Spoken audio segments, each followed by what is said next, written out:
Most people think being frugal is a virtue. They say things like, "I'm just responsible.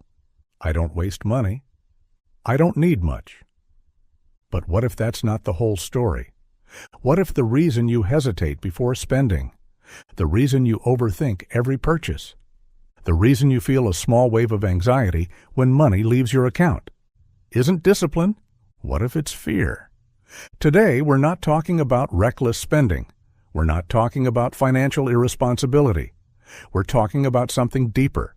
We're talking about the scarcity mindset that never really leaves, and the real reason you might be afraid to spend money.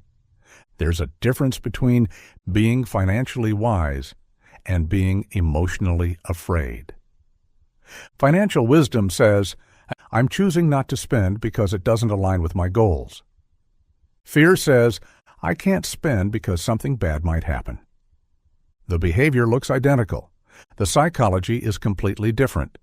You might avoid buying things even when you can afford them, feel guilty after spending on yourself, obsess over saving, feel safer seeing money accumulate than actually using it.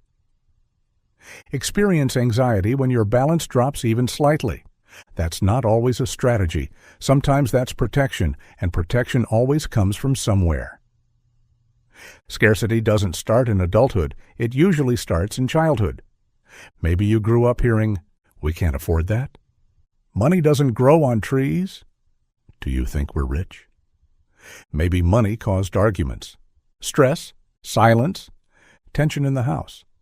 Maybe you saw your parents worry about bills. Maybe you experienced financial instability, sudden loss, economic hardship, or simply emotional unpredictability tied to money. Your nervous system learned something very important. Money equals safety, and losing money equals danger. As a child, you don't analyze, you absorb. If money felt unstable, your brain wired itself to avoid risk. And here's the key. Your brain doesn't update automatically, even if your income changes, even if your situation improves, even if you're financially secure now. Your nervous system might still be operating from the past.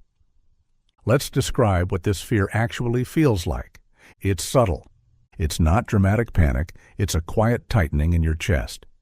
You hesitate before clicking buy. You calculate everything twice. You imagine worst-case scenarios. If I spend this, what if I need it later? What if something happens? What if I regret it? The purchase isn't the problem. The uncertainty is. People with a deep scarcity mindset don't just value money, they rely on it emotionally. Saving becomes soothing. Spending becomes threatening. The bank balance isn't just numbers. It's reassurance. Here's something most people don't realize. Scarcity doesn't disappear with income. There are people making 6 figures, 7 figures, who still feel broke, not financially, emotionally. They hoard, they underlive, they postpone joy, they delay experiences, not because they need to, but because spending feels unsafe. The trauma of instability doesn't vanish when your salary increases. You can change your income. You cannot instantly change your conditioning. That's why some people who grew up with little either overspend wildly or become extremely controlled. Both are reactions.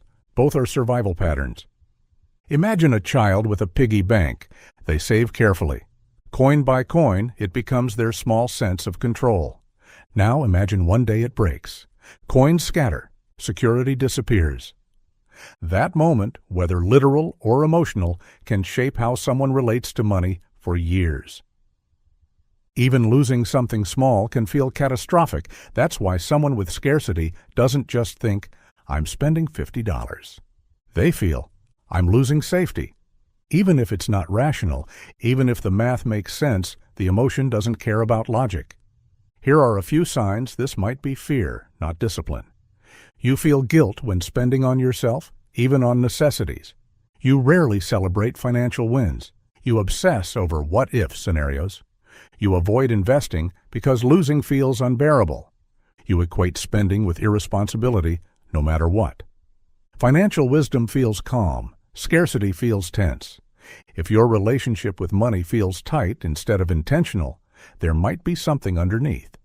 Your brain is designed for survival, not comfort. If it once learned, losing money equals danger, it will protect you aggressively, even if the danger no longer exists.